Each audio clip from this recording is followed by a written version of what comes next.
nakuan ko na, nabigyan ko na ng challenge yung dating anchor na nagbisita sa atin dito sa You're the Boss. Ikaw naman ngayon, Jen. Pagbigyan mo sa Sir Mark Delta, siyempre natalo pa siya kanina. Sir Mark, sa tingin mo, pwedeng maging newscaster si Jen? Ay, oo. All around naman to si Jenica. All around naman na! Ay, nasubaybayan ko siya, napakagaling na actress. Kung artista ka rin, no? Minsan, imbitahan ka namin sa patrol. You do the TV patrol, diba? Oo, yung Pwede ba? Pag-intro ng news ng showbiz. Oo. Pwede ba sa'yo maimbitahan ka ng TV patrol? Siyempre, it's such an honor. Pero pasensya ka na, Sir Mark. Ganyan yan talaga si Meli. Kung saan ako binibenta Sige, niyan. kunwari, magbabalita ka. Binibenta.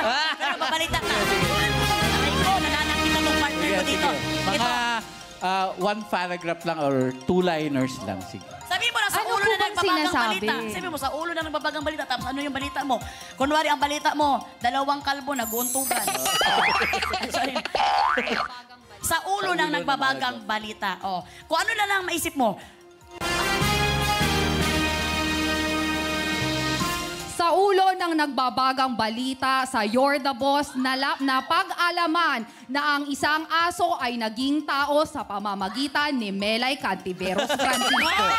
Oh! pagkapis. Diba?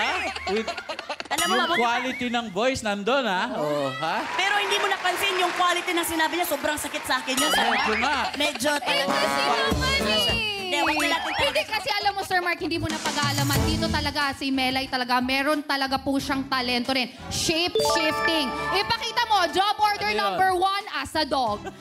Job order number 1.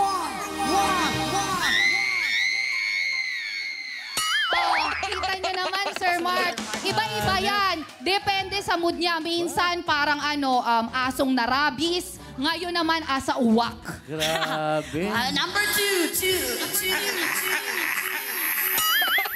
Sir Iba Mark- din yan, iba din yan. Yan talaga, maraming hindi nakakagawa Doon na lang muna niyan. ako Uy, sa parang tabi. natakot na si Sir Mark. Sir Mark, huwag kang mag-alala. Takot din ako sa aso. Wala po akong rabies. Well, ito, tapusin na natin itong break time na to kasi baka saan pa mapunta si Jenica sa kanyang pagsabi ng mga aso-aso na yan, ha? Game time na ulit tayo, mga boss katropay. So, huwag kayong mag-alala. Balik to work na kami para sa Pasahod Worth 2. 1, 2, 3, 4.